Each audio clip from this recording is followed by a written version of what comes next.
기도하시겠습니다. 하나님, 또 새로운 하루를 우리에게 선물로 주신 것을 감사드립니다.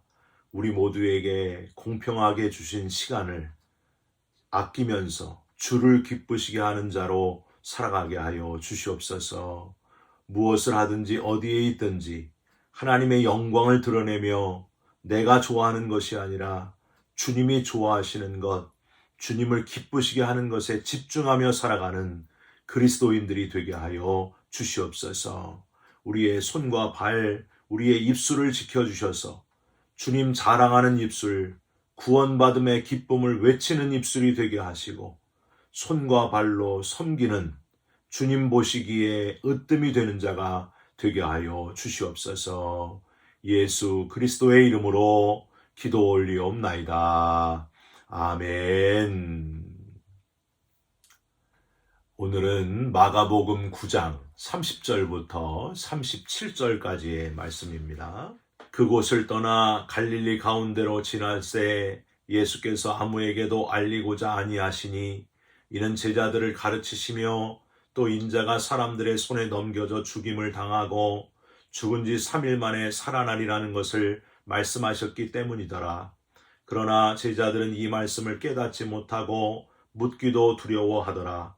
가버나움에 이르러 집에 계실새 제자들에게 물으시되 너희가 길에서 서로 토론한 것이 무엇이냐 하시되 그들이 잠잠하니 이는 길에서 서로 누가 크냐 하고 쟁론하였음이라. 예수께서 앉으사 12제자를 불러서 이르시되 누구든지 첫째가 되고자 하면 무사람의 끝이 되며 무사람을 섬기는 자가 되어야 하리라 하시고 어린아이 하나를 데려다가 그들 가운데 세우시고 안으시며 제자들에게 이르시되 누구든지 내 이름으로 이런 어린아이 하나를 영접하면 곧 나를 영접함이요 누구든지 나를 영접하면 나를 영접함이 아니요 나를 보내신 이를 영접함이니라. 아멘. 오늘은 마가복음 9장 30절부터 37절까지의 말씀으로 누가 큰지 알려주리라. 누가 큰지 알려주리라 라는 제목의 말씀을 함께 같이 나누고 기도하는 시간을 갖겠습니다. 겨우내 세상을 온통 하얗게 물들였던 눈이 스르르 녹으면서 숲속에 봄이 찾아왔습니다. 꽁꽁 얼어붙었던 개울도 햇빛을 받아 반짝반짝 빛나며 아름다운 자태를 뽐내자 개구리들이 소풍을 나왔습니다. 개굴개굴, 개굴개굴. 소풍을 나온 총각 개구리들은 자기의 늠름함을 자랑하려고 큰 소리로 울어댔습니다. 그 옆에서 처녀 개구리들이 아름다운 자태를 뽐내면서 마음에 드는 총각 개구리를 지켜보고 있었습니다. 개굴개굴, 꽃님 개구리야, 겨울잠은 잘 잤니? 덩치 개구리가 개울가에서 가장 예쁘다고 소문난 꽃님 개구리에게 말을 걸었습니다. 겨울잠을 자서 그런지 피부도 더 좋아진 것 같아. 꽃님 개구리는 덩치 개구리에게 우쭐대면서 대답을 하게 됩니다. 이를 지켜보던 멋쟁이 개구리가 크게 소리치면서 외쳤습니다. 덩치 개구리야! 꽃님 개구리는 이미 내가 청혼한 상대야. 그러니까 넌 다른 신부감을 찾아보렴. 그랬더니 덩치 개구리가 뭐라고? 하면서 주먹을 쥐며 싸우려고 했습니다. 그랬더니 이 꽃님 개구리가 난 폭력적인 개구리는 싫더라 하면서 자신의 신랑감이 갖춰야 할 자격에 대해서 설명을 했습니다.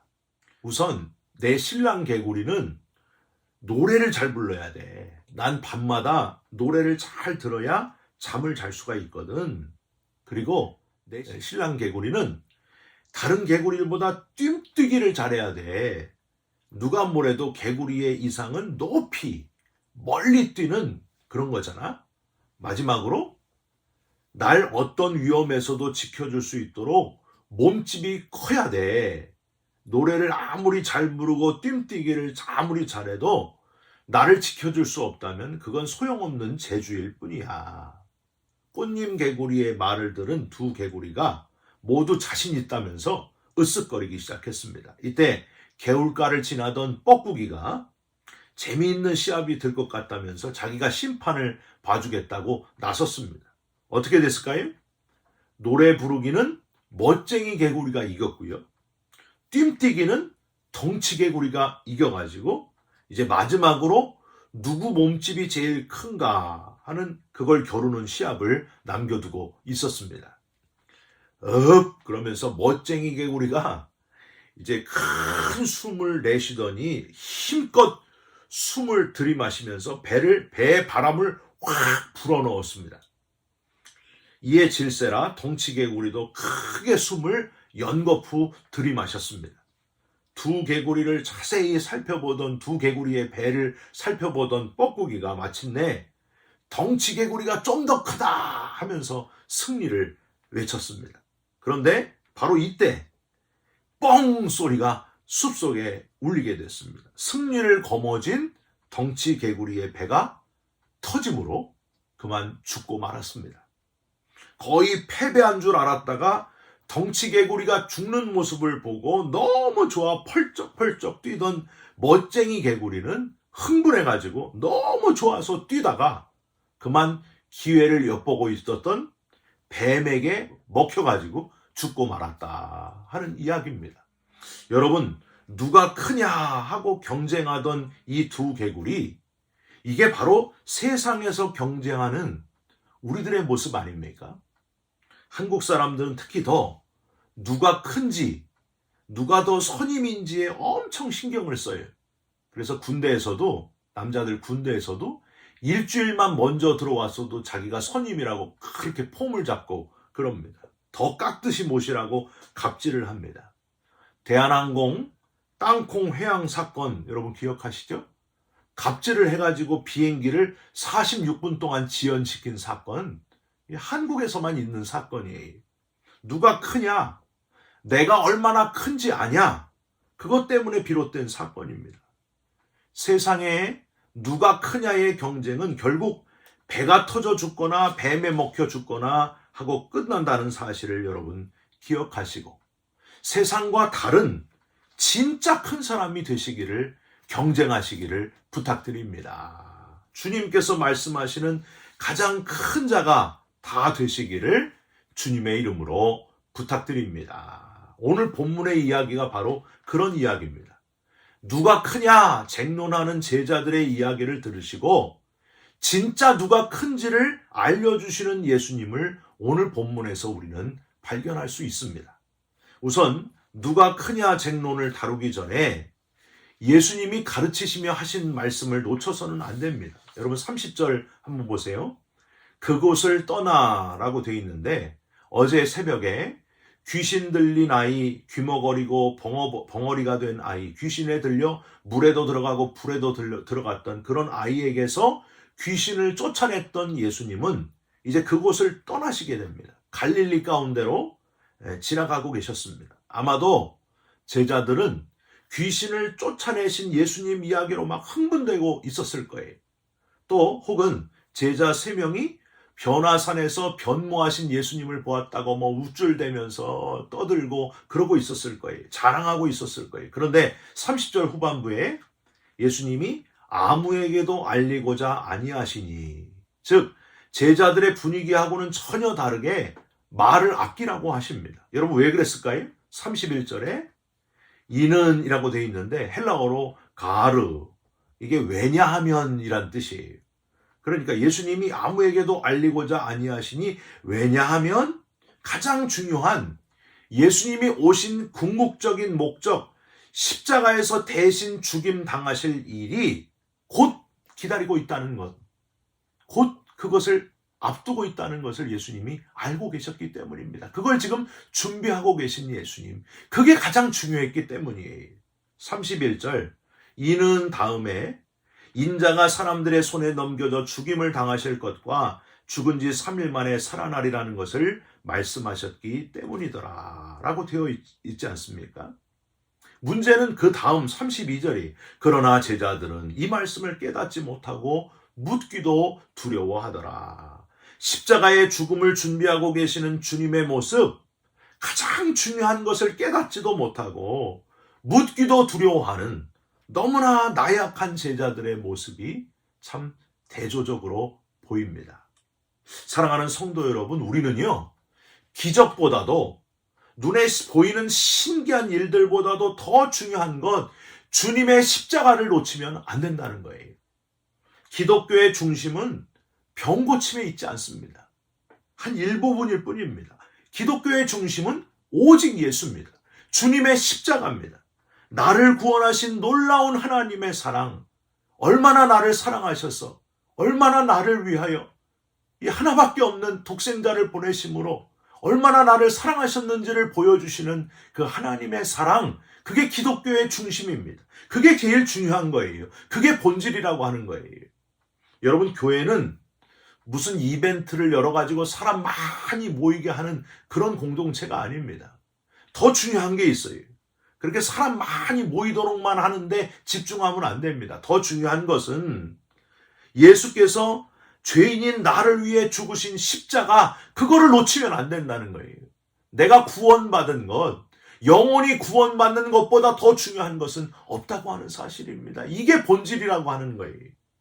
여러분, 십자가로 인해서 우리가 구원받게 된 것, 이거를 절대로 놓치지 않는 저와 여러분이 되시기를 바랍니다. 그래서 예수님은 10명의 나병 환자를 고치시고서 한 명만 예수님께 감사하러 왔을 때 예수님 뭐라 그러세요? 나머지 9은 어디 있느냐? 감사를 더 많이 받겠다는 거예요? 그게 아니잖아요. 육신의 나병에서 고침받는 것보다 더 중요한 것은 영혼을 고침받는 거다. 영혼을 구원받는 거다. 구원받는 거다. 그게 가장 중요한 것이기 때문에 나머지 9이 와서 구원받아야 된다. 육신의 나병뿐만이 아니라 영혼의 병에서 나아야 된다. 그걸 강조하시는 주님의 말씀이었습니다. 이 본질이 본질이 더 중요하다는 것을 잊지 말아야 됩니다. 여러분, 병에서 나은 기적에만 사로잡힌 이들을 다시 찾으시는 예수님. 육신의 병에서 나은 것보다 영혼의 병에서 나음을 입는 것이 더 중요했기 때문입니다. 이제 누가 크냐 이야기가 등장을 합니다. 33절을 보세요. 가버나움에 이르러 집에 계실 때 제자들에게 물으시되 너희가 길에서 서로 토론한 것이 무엇이냐 하시되, 여기서 또 나와요. 예수님이 물으신 거는 정말 몰라서 물으시는 게 아니에요. 그들 스스로 깨닫게 하시기 위함이었습니다. 이 34절, 너희가 서로 토론한 것이 뭐냐 물으셨는데 34절, 그들이 잠잠하니, 제자들은 창피했는지 서로 토론한 것에 대해서 아무 말도 답하지를 못해요. 이는 길에서 서로 누가 크냐 하고 쟁론하였습니다. 너무나 세상적인, 그저 누가 크냐, 사람들이 생각하는 대로, 모든 사람들이 생각하는 대로 정치적인 메시아로 세상을 바꾸기를 원했던 사람들의 기대하고 똑같이 제자들도 예수님께서 정치적인 권력을 쥐게 되시면 우리 중에 누구를 요직에 앉히겠느냐, 이런 거 가지고 서로 누가 크냐 하고 지금 논쟁하고 있었다는 거예요. 앞에 예수님이 나는 분명히 죽을 것이고 죽은 지 3일 만에 살아나리라, 이렇게 진지하게 말씀하셨는데 그것은 곧 일어날 일이 아니라고 생각했는지 예수님께서 우선 정치적인 최고의 권력을 가지게 되시리라, 그러면 우리 중에 누구를 크게 앉힐까, 이런 거에 아주 내가 국무총리가 될 거다, 난 무슨 장관이 될 것이다, 이런 거 가지고 쟁론하고 있었던 이들, 여러분, 예수님이 얼마나 답답하셨겠어요. 예수님은 35절에 아주 정확하고 분명하게 너희들이 그렇게 큰 자가 되고 싶으냐? 그럼 이렇게 하면 큰 자가 된다 하고 설명을 하십니다. 여러분, 제가 예수님이었으면 이 답답한 놈들아, 나 죽는다고 하지 않았냐? 사람들에게 넘겨지고 십자가를 지고 죽을 것이다. 근데 너희들은 왜 엉뚱한 누가 크냐 그런 생각만 하고 있느냐? 너희들이 내 제자가 맞느냐 하면서 책망하고 욕을 한 바가지를 아주 퍼부었을 거예요. 근데 예수님은 이들에게, 이 연약한 제자들에게 최대한 맞춰주시면서 그들에게 교훈을 말씀하십니다. 마치 여러분 왕을 달라고 했던 이스라엘 백성들에게 왕 세우지 않고 내가 너희들의 왕이 되면 안 되겠니? 보이지 않지만 나만 바라보면서 살면 되지 않겠느냐? 그런데 정 왕을 원하면 왕은 병거를 의지하지 말며 아내를 많이 두지 말며 은금을 자기를 위하여 쌓지 않는 자가 되도록 해라. 이렇게 어쩔 수 없이 그들에게 맞춰서 왕을 원하면 그렇게 해라. 그런 자를 한번 뽑아봐라. 했던 것처럼 여기도 정 큰 자가 되고 싶으면 이렇게 해라 하면서 예수님께서 그들에게 맞춰주면서 지금 교훈을 하고 계십니다. 35절 중간에 누구든지 첫째가 되고자 하면 무사람의 끝이 되며 무사람을 섬기는 자가 되어야 하리라 하고, 즉 우선 눈에 보이게만이라도 끝이 되며 모든 사람을 섬기는 자가 되라. 끝에 앉아라. 네? 사람들에게 나를 드러내는 그런 사람 되지 말고 끝에 앉고 모든 사람들을 섬기는 종과 같은 사람이 되라. 그런 사람이 바로 큰 자다 하고 교훈하시는 예수님의 모습을 보게 됩니다. 여러분, 예수님이 제자들의 발을 씻기시는 모습을 생각하면 됩니다.